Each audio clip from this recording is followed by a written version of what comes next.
Olá, senhoras e senhores, sejam bem-vindos a mais um vídeo da leitura comentada do meu livro Introdução à Filosofia Clínica, lançada pela editora Vozes em 2021 e em 2022 teve sua primeira reimpressão. Ainda se encontra à venda tanto em versão física quanto em versão digital, no site, por exemplo, da editora Vozes, que é livrariavozes.com.br, também no site da Amazon, amazon.com.br, e na versão física vocês encontram nas melhores livrarias do país, inclusive na livraria da Sociedade é possível encontrar. E se não tiver lá, é possível que ela possa fazer justamente uma encomenda. Então temos várias possibilidades de adquirir o livro. Continuando então a nossa leitura comentada, a gente falou, até o vídeo passado, nós falamos sobre os exames categoriais e na semana passada a gente falou um pouco sobre a interseção, que seria um desdobramento da reflexão sobre a categoria relação.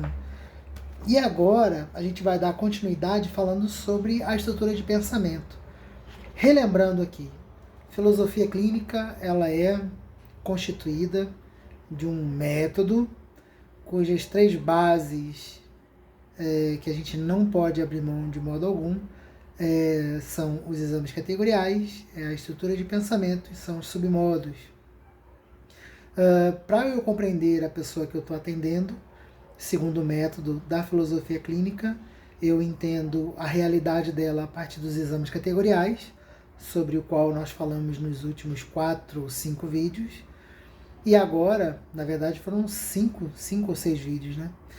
Agora a gente vai dar continuidade falando da estrutura de pensamento. Então, se nos exames categoriais a gente identifica o entorno do nosso partilhante a partir da visão do nosso próprio partilhante, lembrando sempre disso, não sou eu que digo o meio no qual meu partilhante está.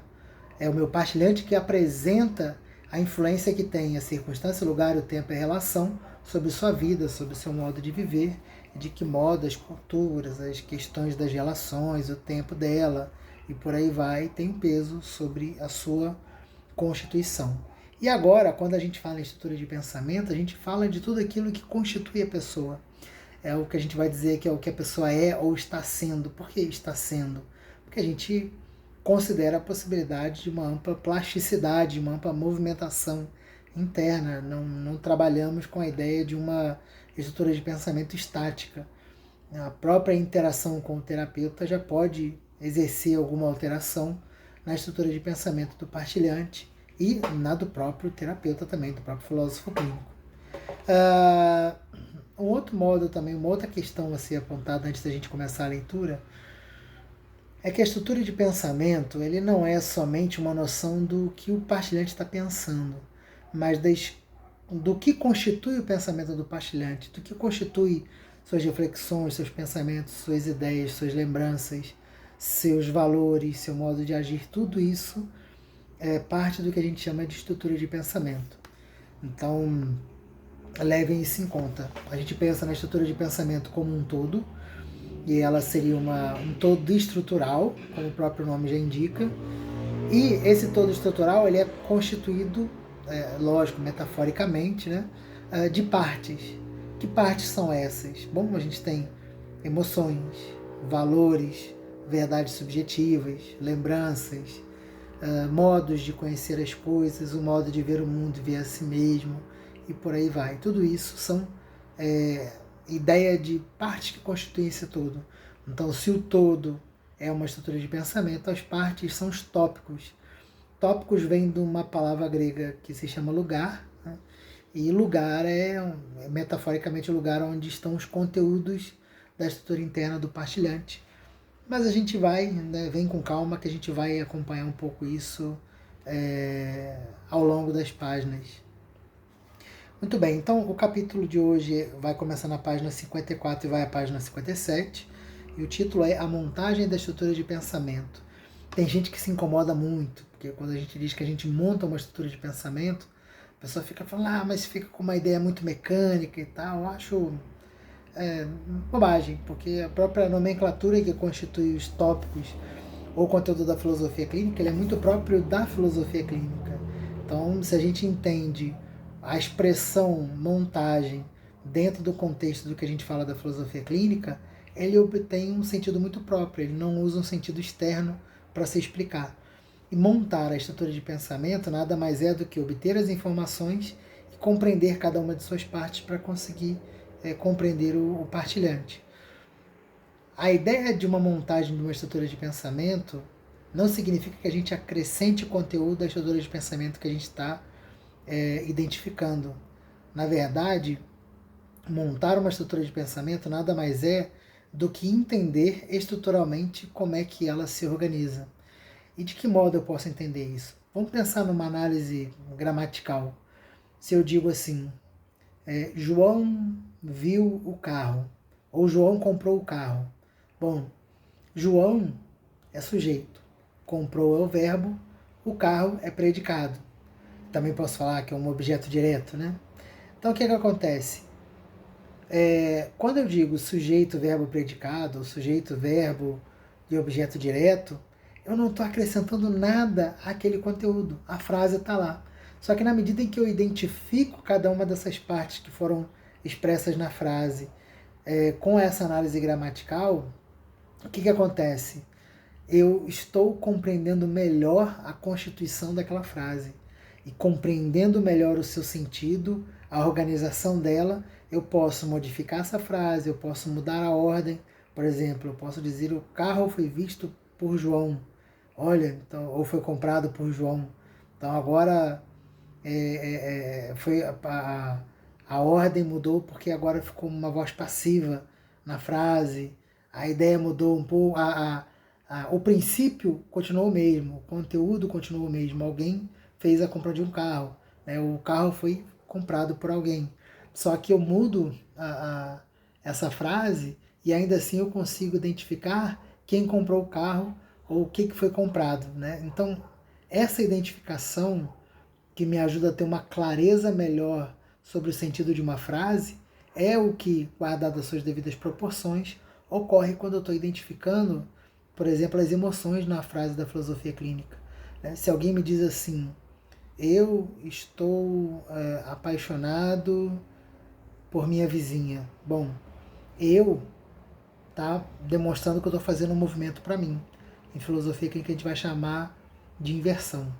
Estou apaixonado é uma ideia de uma emoção. Então, uma inversão, uma emoção pela minha vizinha. Ou seja, vizinha se refere a alguém.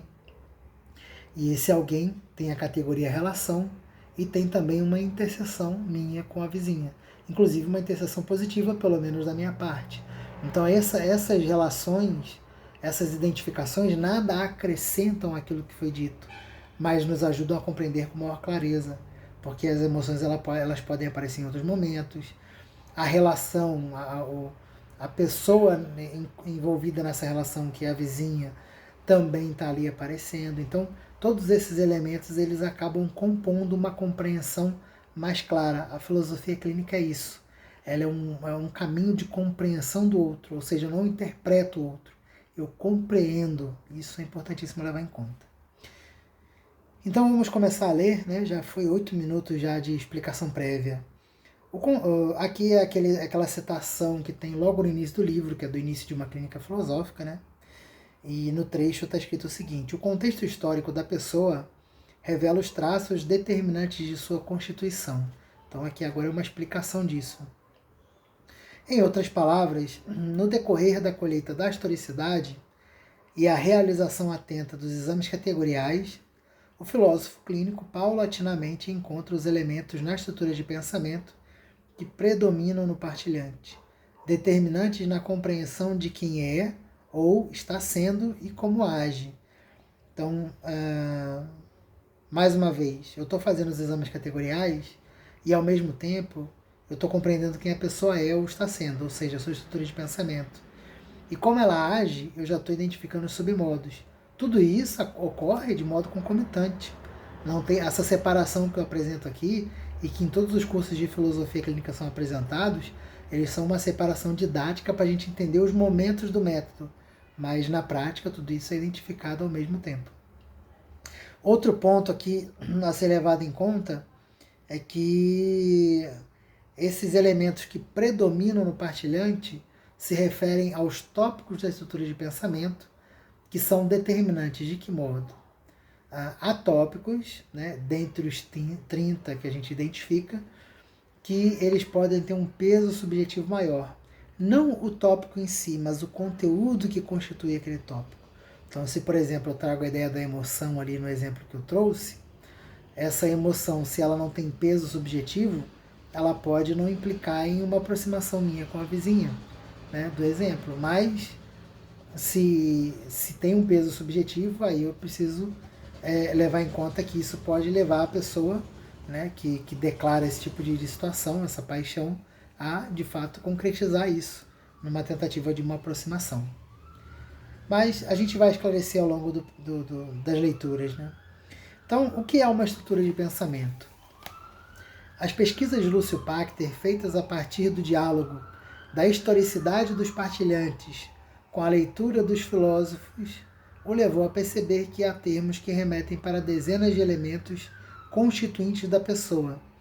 Essa diversidade de possibilidades de ser foi denominada de tópicos, em grego lugar, e as dezenas foram resumidas em 30.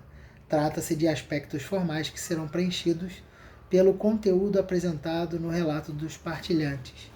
Então veja, o Lúcio ouvia as pessoas. Na medida em que ele ouvia, ele percebia alguns termos que ele também encontrava na filosofia. Por exemplo, algumas pessoas estavam dizendo sobre as coisas que eram importantes para ela. A ideia de importância é uma ideia de valor, uma ideia axiológica. E o que acontece? Ele lendo, por exemplo, Nietzsche, né, Friedrich Nietzsche e o filósofo Max Scheler, ele identificou nesses filósofos que havia também esses elementos axiológicos. Só que o que o Nietzsche e que o Max Scheler apresentavam não era a mesma que aquelas pessoas no consultório apresentavam. Então, a pouco ele começou a perceber que essas paridades ali entre o que a pessoa falou e aquilo que ele encontrava nos filósofos revelavam possibilidades infindáveis de conteúdos que poderiam preencher aquele aspecto. Então há diversos modos de valorar as coisas que não é semelhante ao Nietzsche e não é semelhante ao que o Max Scheler fez. E ainda assim são elementos axiológicos, valorativos. Então isso começou a fazer com que o Lúcio pensasse em um tópico, ou seja, pensasse em um lugar, um aspecto, uma característica da estrutura de pensamento que seria ou não preenchido pelas pessoas. Haveria possibilidade de ser preenchido pela fala da pessoa ou não, né, dependendo de cada pessoa. Então, algumas pessoas que tivessem a axiologia como um tópico forte, determinante, provavelmente na fala dela apareceriam essas questões e o filósofo clínico as identificaria. Se não tivesse, esse tópico ficaria um pouco de lado e inúmeros outros tópicos poderiam aparecer com muito mais força. Daí há 30 tópicos, não há somente um ou dois, né? Os tópicos expressam, de uma forma geral, os conteúdos internos do pensamento em suas diversas formas, os valores, as perspectivas culturais e metafísicas, emoções, sensações, juízos éticos, princípios existenciais, o que é importante ou não é importante para a pessoa. Algumas crenças gerais ou mais específicas sobre qualquer coisa, mudanças e objetos de vida, afetos e desafetos. Então vejam, esses tópicos eles apresentariam uma série de conteúdos que são identificados segundo os tópicos, mas que não significa que se eu encontrar 10 pessoas, por exemplo, com esse tópico, com axiologia, que essas 10 pessoas serão iguais. Na verdade, cada uma delas será única, embora o elemento axiológico esteja presente. Então isso é importante levar em conta. Por isso a gente enfatiza tanto a ideia da singularidade. Para exemplificar, vamos ao primeiro tópico, que é como o mundo parece. Na medida em que ouvia as pessoas, Lúcio percebeu que algumas apresentavam uma visão de mundo que determinava o modo de agir delas. Lendo autores como Protágoras e Schopenhauer, que mostram que fazemos uma representação de mundo, e outros como Marx e Hobbes, que apresentavam suas próprias versões do mundo, ele começou a categorizar os relatos desse tópico, ou nesse tópico, na verdade. A continuidade das pesquisas levou Lúcio a excluir os filósofos dos tópicos, ou seja, não é nem a ideia do Marx, nem do Hobbes, nem a do Schopenhauer que está aqui. Né? Eles só nos ajudam a entender que há uma possibilidade de pensar o mundo, e esse pensamento sobre o mundo vai vir segundo cada pessoa, caso isso esteja presente em sua estrutura de pensamento. Então, assim, relendo, né? A continuidade nas pesquisas levou Lúcio a excluir os filósofos dos tópicos, uma vez que a visão de cada um deles destacava um aspecto e a proposta era englobar uma gama maior de possibilidades. Ou seja, a ideia do Marx e do Hobbes são muito específicos deles, né? E há possibilidades de ver o mundo, de como o mundo parece para outras pessoas, que não são iguais às do Hobbes, nem do Marx e nem de ninguém. São muito próprias daquela pessoa. Embora ela tenha obtido isso de outras pessoas, até por influência, não significa que ela tenha exatamente uma ideia formulada sobre o mundo dependente daquela pessoa de quem ela obteve essa informação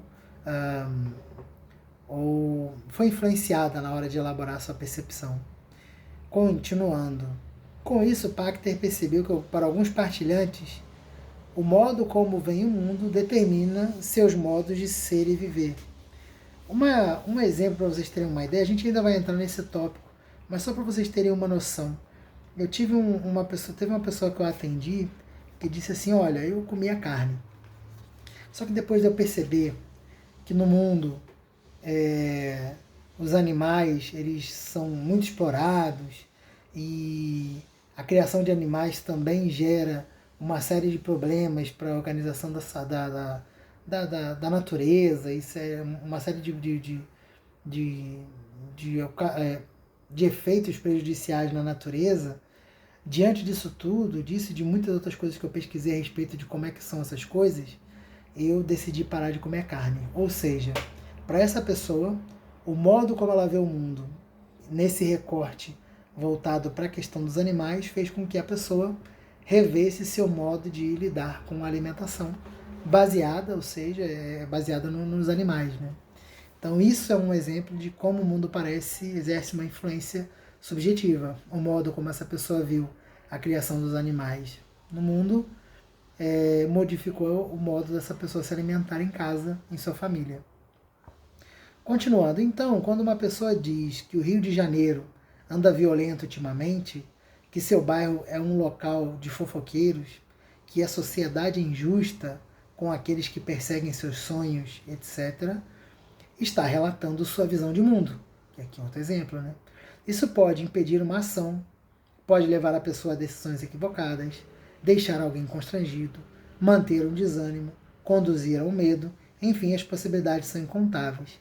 E aqui eu estou trazendo exemplos, e alguns deles até restritivos, ou sob certo aspecto prejudiciais, mas não significa que os tópicos das teorias de pensamento estão ali para prejudicar a pessoa. Às vezes elas trazem justamente o contrário, elas fazem muito bem as pessoas. Né? E às vezes um tópico ele tem um lado negativo e um lado positivo, então não dá para generalizar. Continuando. E só mais um ponto.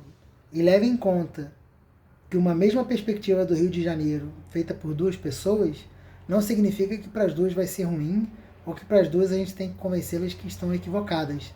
Na verdade, para uma delas pode ser um maior benefício do mundo, que vai mantê-la talvez na cidade onde estava, e para outra vai servir de incentivo para ela não ir naquele ambiente, porque ela pode se prejudicar. Então vai ser um elemento de segurança.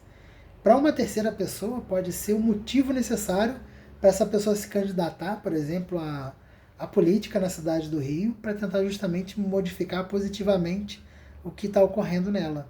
Então, o peso subjetivo que tem, e se isso é prejudicial ou é benéfico, é sempre uma questão subjetiva. Não podemos generalizar numa clínica, num consultório, num atendimento com o filósofo clínico.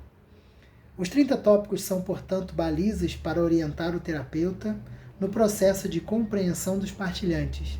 Embora sejam didaticamente separados, dificilmente cada um dos tópicos será considerado isoladamente. Isso também é importante.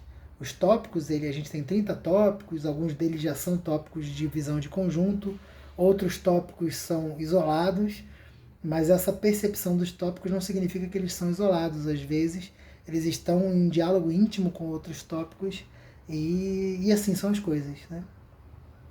Mas os traços indicarão a predominância de algum deles. Inclusive, quem faz o curso às vezes fica muito inquieto porque começa a falar, nossa, mas é muita coisa para identificar, como é que eu vou descobrir o que é importante ali? E a gente tem uma expressão que, inclusive, eu obtive do Hélio Strasburger, que ele usa, que é, a gente vai perceber, vai saltar aos olhos, né? É claro que no começo há um certo esforço braçal para conseguir entender o que está acontecendo, mas depois, pouco a pouco, os nossos ouvidos e a nossa percepção vão se aguçando e a gente vai ficando mais atento ao que de fato é determinante. Podem ser 2, 3 ou 4, né, que são os determinantes. Tais tópicos podem ter uma interseção conflituosa ou harmoniosa entre tantas outras possibilidades. Vejam que o tempo todo eu estou trazendo essa ideia de possibilidade. Não há um fechamento de ideia de diagnóstico, de orientação de como é que as pessoas deveriam ser. Cada pessoa é de um jeito. Então, essa ideia da possibilidade ela está sempre aberta. Inclusive, aqui na próxima frase eu digo, isso pode é justamente essa abertura a possibilidades, ocorrer de modo intratópico, isto é, elementos conflitantes dentro de um mesmo tópico ou entre dois ou mais tópicos. Por exemplo, como eu mencionei ali o tópico axiologia, eu posso achar importante a pessoa estar sempre querendo crescer na vida e, ao mesmo tempo, achar importante conviver com a família. Só que aí a pessoa se vê como uma proposta de emprego que vai fazer com que ela fique menos tempo com a família. Qual dos dois elementos importantes vão pesar mais? E se para a pessoa aquilo tiver um peso muito próximo?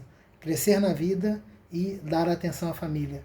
Então pode ser conteúdos em conflito dentro de um mesmo tópico, que é a axiologia, né? Que é essa questão da valoração. Uma pessoa pode, por exemplo, ter tido a oportunidade que sempre sonhou de ingressar em uma grande empresa, mas se perceber em crise, porque essa oportunidade é no centro do Rio de Janeiro, ou seja, ela tem como busca, tópico 11, o sonho de uma ascensão profissional, e como tópico 1 e 5, como o mundo parece prejuízo, a convicção de que o Rio de Janeiro é um lugar perigoso. O que fazer?